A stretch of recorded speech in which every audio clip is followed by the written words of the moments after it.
ഡ്രങ്കണാകാം, കള്ളുകുടിയനാകാം, പ്രാന്തൻ എന്നുള്ള അർത്ഥത്തിലാകാം. Mad truck driver driving the truck on a hectic market day through the market. Okay, കള്ളു കുടിച്ച അല്ലെങ്കിൽ പ്രാന്തനായിട്ടുള്ള ഒരു ട്രക്ക് ഡ്രൈവർ വണ്ടി ഫുൾ സ്പീഡിൽ മാർക്കറ്റ് പ്ലേസിലൂടെ ഓടിച്ച് കയറ്റുകയാണ്. അപ്പോൾ ഒത്തിരി പേരെ ഇടിക്കുന്നുണ്ട്, പരിക്ക് പറ്റുന്നുണ്ട്. ചോദ്യം ഇതാണ്, നമ്മൾ ഡിസ്കഷന് കൊടുക്കുന്ന ചോദ്യം ഇതാണ്: will you nurse the wounded or will you stop the truck driver? നിങ്ങൾ പരിക്കേറ്റവരെ ശുശ്രൂഷിക്കുമോ, നിങ്ങൾ ആ ട്രക്ക് ഡ്രൈവറെ നിർത്താൻ നോക്കുമോ? നമ്മൾ രണ്ട് ഗ്രൂപ്പായിട്ട് തിരിച്ചിട്ട് ഒരു ഗ്രൂപ്പിനോട് പറയും ഞങ്ങൾ പരിക്കേറ്റവരെ ശുശ്രൂഷിക്കും എന്ന് വാദിക്കാൻ പറയും. മറ്റവരോട് പറയും, അപ്പോൾ അതിൻ്റെ എല്ലാ വശവും അറിഞ്ഞ് വാദിക്കാൻ പറയും. മറ്റവരോട് പറയും we will stop the mad truck driver. They have to debate, they have to argue that point. Okay, എന്നിട്ട് പോയിന്റ്സ് വരുന്നുണ്ടോ നോക്കുക, വരുന്നില്ലെങ്കിൽ നമ്മൾ കൂട്ടിച്ചേർക്കുക. എന്തേലും അതിനകത്ത് കൊളുത്തുകളുണ്ടോ?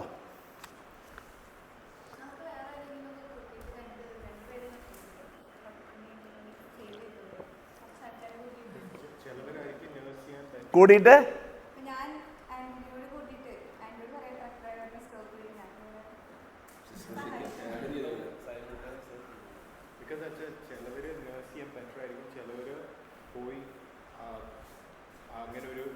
നിങ്ങൾ എന്ത് ചെയ്യും?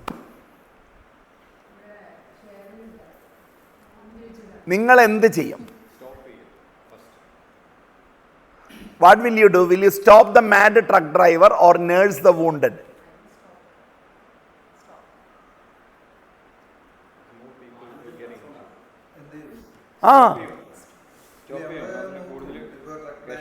നോക്കുന്ന കാര്യമൊന്നും പറയണ്ട, നിങ്ങൾ എന്ത് ചെയ്യും?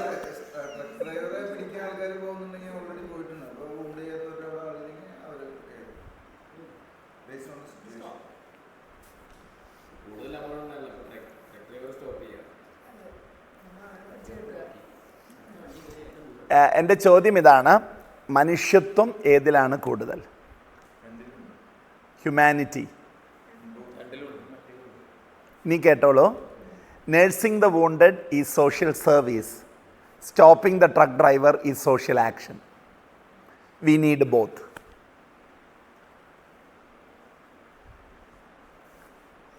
പരിക്കേറ്റവരെ ശുശ്രൂഷിക്കുന്നത് സോഷ്യൽ സർവീസാണ്. whereas stopping the evil is social action. നിങ്ങൾ കേട്ടോളൂ actual incident. 1984 fishermen strike is going on. നിങ്ങൾക്കറിയോ ഫിഷർമെൻ സ്ട്രൈക്ക് കേരളത്തിൽ എന്തിനാണെന്ന് അറിയാമോ?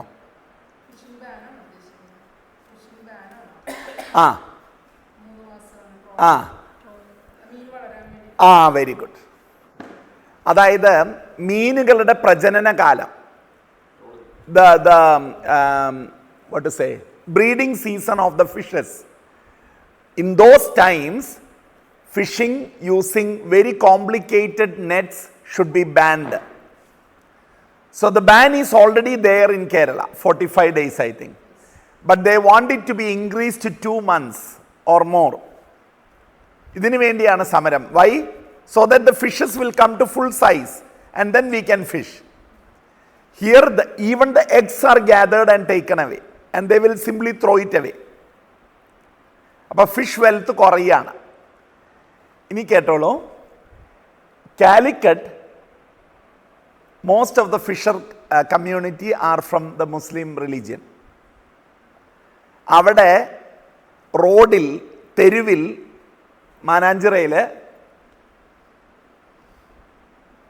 എൻ്റെ ഊഹം ശരിയാണെങ്കിൽ ഡൊമിനിക് ജോർജ് അച്ഛനും വേറെ ചില അച്ഛന്മാരും, സിസ്റ്റർ ആലീസും വേറെ ചില സിസ്റ്റർമാരും, in their religious dress they are on hunger strike, trolling. ഇത് മത്സ്യത്തൊഴിലാളികളോട് കൂട്ടുചേർന്നുകൊണ്ട് സമരം ആർക്കെതിരെയാ?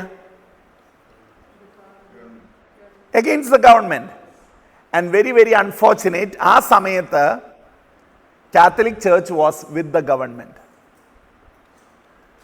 ഓർക്കണം, കോഴിക്കോട് പോലുള്ള പ്രദേശങ്ങൾ ഒഴിച്ച് ബാക്കി പലയിടത്തും fishing population are Catholic people.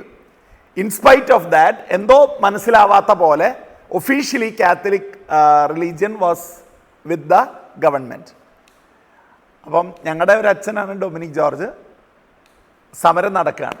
അപ്പം മീഡിയ ഒന്നും ഇത്ര ഇല്ല. ടി വി വന്നു തുടങ്ങിയോ 84 ജസ്റ്റ് 84 ആ സമയത്ത് മദർ തെരേസ കോഴിക്കോട് റെയിൽവേ സ്റ്റേഷനിൽ വന്നിറങ്ങുന്നു.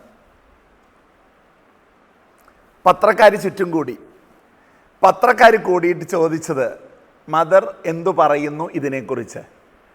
അച്ഛന്മാരും സിസ്റ്റർമാരും തെരുവിൽ നിരാഹാരം കിടക്കുന്നതിനെക്കുറിച്ച് വേഷം ഇട്ടുകൊണ്ട് എന്തു പറയുന്നു? അവർക്ക് എന്താ വേണ്ടത്? What do the media people want? Mother എന്തെങ്കിലും അവരെ വിമർശിച്ച് പറയണം, സമരം പൂട്ടണം. മദർ പറഞ്ഞ എന്താണെന്നറിയോ? I am working for the today of the poor, they are working for the tomorrow of the poor.